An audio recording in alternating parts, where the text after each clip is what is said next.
Great to have you back on the morning show here on the Rise News. I am Adesoa Omorwan. And I'm Rafai. It's a joy talking to you once again on this one being here. Great. Now, free movement of people across Africa is a major dream of the African Union because it represents a powerful boost to economic growth and skills development when people can travel with ease for business, tourism, and education. The free movement of people across the borders have been high on the regional integration agenda for member states, primarily because of the prospective trade gains that are associated with it. In particular, the African Union's 2063 agenda seeks to provide a single African Union passport that permits freedom of movement and shared development among African nations. So joining us now on the topic free movement of persons in Africa is a Cameroonian by descent and an African Union research leader for Central African Hub and African Leadership Center, Dr. James Kevin Kewir. Great to have you. Thank you. It's a pleasure to be with you. All right. So let's talk about free movement in general. A lot of people say one factor militating against trade in Africa is the fact that we cannot move around. Like take, for instance, it is cheaper for me to fly from Frankfurt to Yaoundé than from Lagos to Yaoundé. How so? Well, I should first of all say that it's certainly true that it's cheaper to fly from Frankfurt to Yaoundé than from Lagos to Yaoundé. Haven't had the experience several times myself. But it's good also to say that it's not necessarily a situation that can be changed. That's a good thing about it. But the reality is we have more difficulties traveling within the continent than traveling outside of the continent. And this also goes to say that we have more movement, especially at high level, outside the continent than within the continent by Africans. So it's an unfortunate reality that we need to address. And just checking the statistics, only about 25% of African countries do offer visa on arrival for Africans on the continent. Why is this so? What is causing the barrier to integration? Yeah, the problems of integration and specifically free movement, which is the main subject of our discussion today, cannot be understood if we just look at recent events. If we just look at what's happening between countries in the last few years or so. The roots of these go back to the pre-independence period, so during colonization. We have portions of the continent carved out and actually made the property of some countries in the Western Hemisphere. And these had implications. Because for what happened after independence, because these attachment over decades and decades definitely could not be undone within a few years after independence, especially as those who would take leadership on the continent, were prepared and actually supported by the that we call the former colonial powers, on the continent. So the implications for the behavior towards other African peers, are very real. And from 1963, when the OAU was founded, these continued to haunt us. The colonial past of Africa has continued to haunt us. Because what we do among ourselves doesn't really depend on what we think we should do, but it also depends on what others think we should do. So this is how real our colonial past remains actually with us on the continent. So it's important for us to actually not just look at these visa restrictions as something that's happening, yes, but that's happening because we actually want them to be there. We should actually look at what our history tells us about the presence of these visa restrictions. But I think it's important for us, especially to realize that these restrictions are not in our interest, because as Africans, we are better together as our founding fathers of the African Union than the OAU actually made clear. we are better together than better divided, you know, and actually we are one. I was telling a colleague yesterday that I get to Addis and I can disappear in the crowd. I get to Lagos and I can disappear in the crowd. The same thing when I get to Cote d'Ivoire, you know. So why then look at others as them on the continent when in fact we are the same people? You go to the border between Cameroon and Nigeria at the level of Ekok in the Cameroon side and Ikom on the Nigerian side, and you have people who have the mother living on the Cameroonian side and the father living on the other side, and he wakes up in the morning, goes to say good morning daddy on the Nigerian side and comes back. And so how do you want to respect this border, you know, that was given to you, handed to you, you know, even if it means stopping that?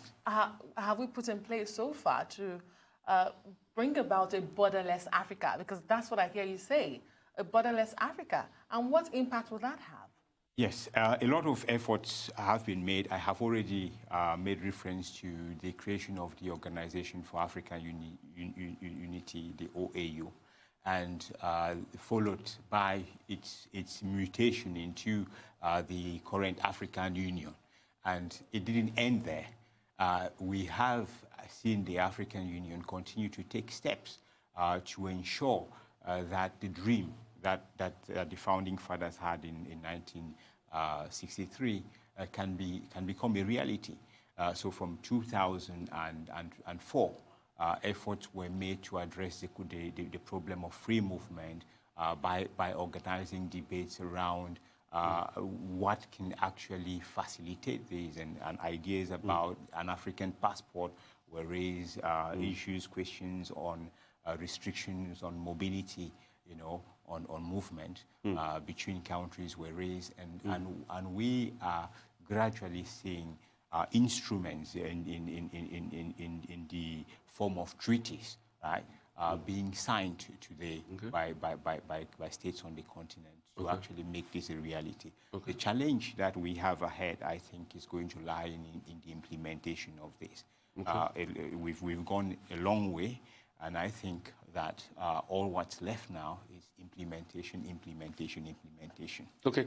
I mean, I just want to dive back historically, because I'm excited you paint a picture, sort of like a tapestry of where the problem starts from. Pretty much the colonialists coming in, the sphere of influence, for instance, that the French had a certain portion, the Niger Conference of the 1890s, that this area was divided between the French and the British, and things like that, leading up to 1963, when Osagyefo, Kwame Nkrumah, and the likes of other leaders, Sekou Touré, came together. But when you see the timeline for the implementation of AFCT and things like that all over Africa, it is 2063. And 2063 makes it exactly 100 years after the formation of the Organization of African Unity. A lot of people there ask, why does the African project have to take another 100 years after those great pronouncements by Osagyefo Kwame Nkrumah in 63? Unfortunately, I should say that it's because the interest is not sufficiently felt at the highest level around the continent. Why do I say so? First, the colonial past, you know, has an impact on the understanding of what African interests really are for our leaders. And we also look at the flow of information on the continent.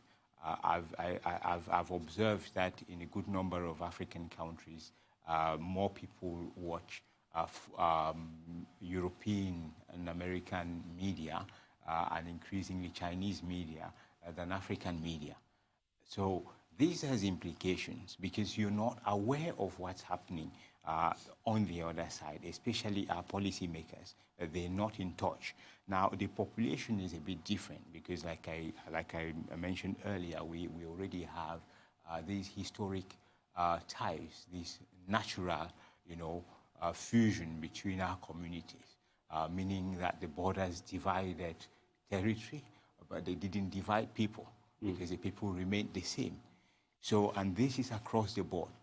You have a link between Cameroon and Nigeria. You also have the same link between Cameroon and Central African Republic and Gabon. And you have the same link between Nigeria and Togo and Niger and, you know, all the countries around Nigeria, and that continues. So across, there are connections that make it impossible for you to have rigid borders, for you to ever think that that's feasible on the continent. So it's a fight that cannot be won, and it simply delays, you know, progress on the part of those who are still dragging their feet, because it is going to be a reality. The people that these states actually inhabit, you know, are for free movement, because that is who they are. They are Africans. And so they have to be able to live together. But policy-wise, the colonial past has implications, because you move from an administration into another one, right? That was prepared. And so perhaps we're still going through a cycle of education for these, but then it's important. That's why it's important for civil society to understand it has to, in some way, take the lead.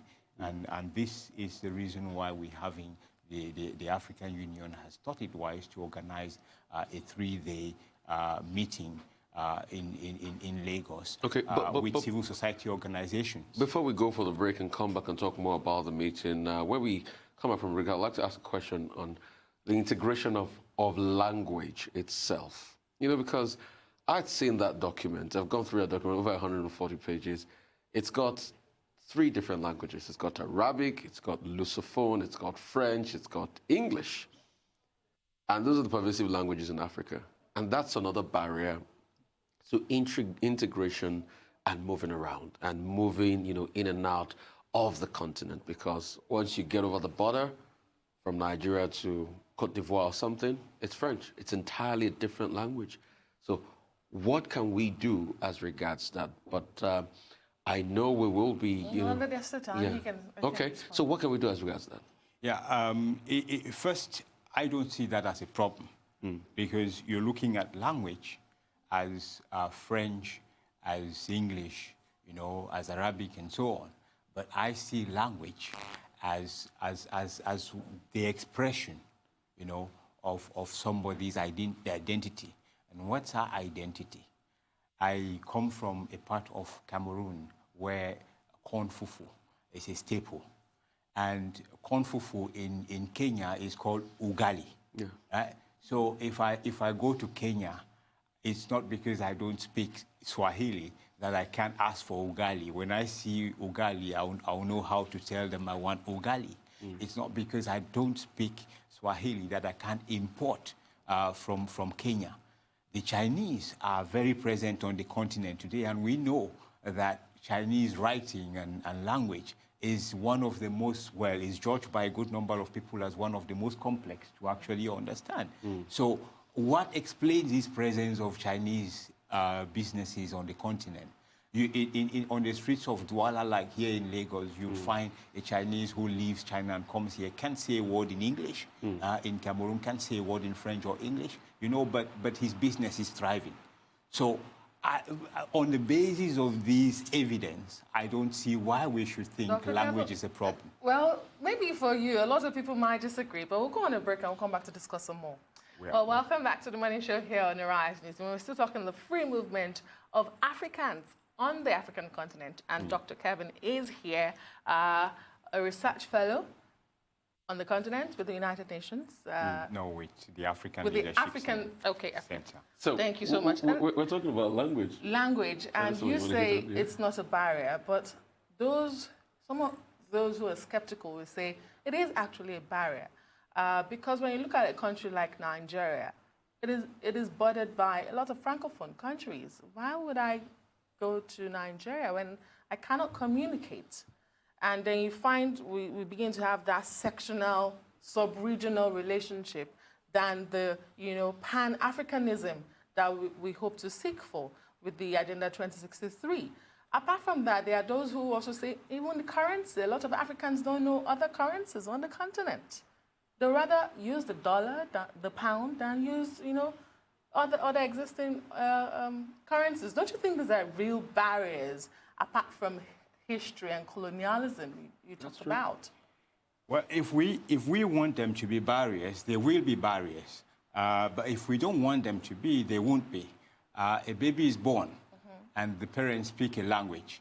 The baby doesn't speak this language, but the mother gets to understand that the baby wants milk, that the baby wants to sleep, that the baby is wet, and so on. Why does that barrier of language not make it impossible for the mother to understand the baby? This is the same thing that we see in real terms, in practical terms, when we make it possible for people to move freely across borders. What we perceive as a barrier all too soon becomes obvious to us is not a barrier. So language, the problem that we think language poses is going to disappear. We need to do the politics first. We need to be clear that, yes, these people can move. Okay. And then we'll see if people can come because but the reasons that we actually see are that we are not moving because the politics hasn't actually agreed that we should move to the extent we say we want to move. You're very optimistic, and I share that. But there are realities that we cannot shy away from. More and more African countries are open to visa on arrival, free movement. We've seen the likes of Ghana do that, Rwanda, South Africa is doing that. But just recently, South Africa offered a visa on arrival, free visa to some African countries. And a country like Nigeria is omitted from that list. And you talk about this optimism. What is wrong? There's something fundamentally wrong we cannot shy away from. Yeah, so you see, you've cited a very good example, because between Nigeria and South Africa, the problem is not language. The problem is somewhere else. It's not language, because if language was an issue, as we were saying earlier, then this we would expect to see a South Africa that speaks a different language and in Nigeria Okay, but let me come in here. I'm shocked you're saying this, Doctor, because in your country, language is a big problem. The English-speaking part of Cameroon and the French-speaking, there's almost like an internal war that's about to lead to a civil war in your country because two people have different ideologies on language. The English, the Bamenda area, the Douala area. So I'm shocked you're trying to shy away from this. As a Cameroonian, seeing what is happening, seeing how people that speak English are grossly marginalized in your country, and they are planning secession all on the basis of language. Well, if you make it an issue, it becomes an issue. But if you do not make it an issue, it wouldn't be. Because the example you raise, for instance, is one that, of course, I have lived. And there again, like with the continent as a whole, what I see is more about a political fabrication. Because there is no problem with somebody speaking English and another person speaking French and them getting along. The problem comes when one person thinks that the existence of this other person is a threat to them.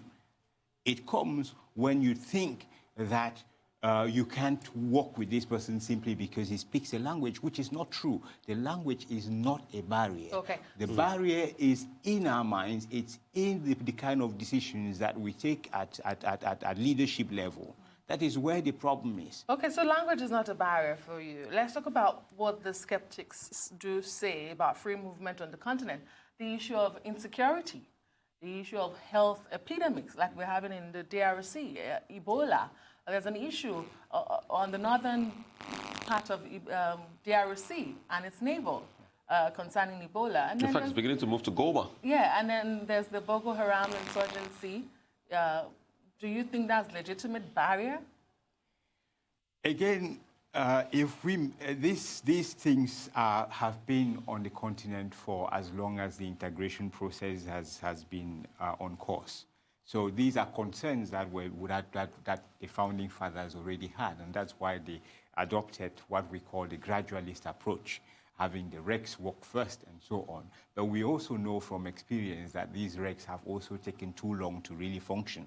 And that's why at the continental level, we are trying to make free movement possible, because we haven't been able to move it to the extent required at the sub-regional level. So if you actually see disease as a problem, if you see security as a problem, then it's going to be a problem. The interesting thing is the last study, which was piloted by the African Union and the International Organization for Migration in 2018, actually shows that these things do not constitute a substantial problem, an important impediment to free movement. That the benefits of us actually opening our borders far and far outweigh the cost being this threat of Ebola getting to Nigeria, this threat of Ebola getting to Cameroon. Cameroon stands to benefit more from keeping its borders with the DRC open than from shutting those borders. Far more. And again, we have to be very realistic about this question of closing borders. Sometimes it's when you think you've shut the borders that more people come in. Take the robust efforts made by the Trump administration recently to close the Mexico-American border. Has that really stopped the inflow of migrants into the United States? We say no. That's a peculiar case. Let's talk about money. I mean, because I do quite some business in the African sub-region, and currency conversion is a big problem. Take, for instance, I'm going to Abidjan, just around the corner. I have to convert my Naira to dollars, then to CFRs. If I go to Kenya, I have to convert first to the US dollars, then to shillings. If I go to Zambia, to convert first to US dollars before kwashas. There are no direct currency conversion network. And it's so shocking. I should be able to take my Naira and go to Abidjan and have it converted directly. I mean, there were stories in this country about in the 80s that you take a Naira to England. There were some shops that were taking Naira from you because they knew the direct currency conversion in England. What is the case in Africa? And I think it's good that you raise this, because it's another aspect that demonstrates how will, and how opening up can actually make us see the benefits of integration and free movement. If you look at what's happened between Cameroon and Nigeria, while you can't convert the Naira easily in Ivory Coast and vice versa, I'm sure you're aware that you can convert the Naira in Yaoundé. Why? That's where the question is. Because of the share of the percentage, the extremely high percentage share of informal trade between Cameroon and Nigeria. A good number of Nigerian businesses have actually thrived on the cross-border trade between Cameroon and Nigeria. And that has implications, because the business people actually end up influencing policy, because they are benefiting from that. And policymakers get to realize that if they continue to stand in the way of that, then they are actually not helping their own communities. So once you open, that has happened because of the free movement that has been between, we talk of visas on arrival, but I don't think that should even be the case. We shouldn't have visas at all, like what you have between Cameroon and Nigeria. When I'm coming to Nigeria, I don't get a visa. I just get in, right? And same for Nigerians going to Cameroon. And this has implications on the fluidity of, and Francophones from Cameroon. I like to go back on this question of language. Francophones from Cameroon who don't even speak English are doing business with Nigeria because it's easy to come here. Nigerians are doing business in Yaoundé where French is the main language, right? But who don't speak French. So if the benefits outweighs, if the benefits of free movement outweighs the disadvantages, what is making it so difficult? Why is it taking so long? What's the biggest fear from the researches you've done? The biggest fear, again, lies at the policy level.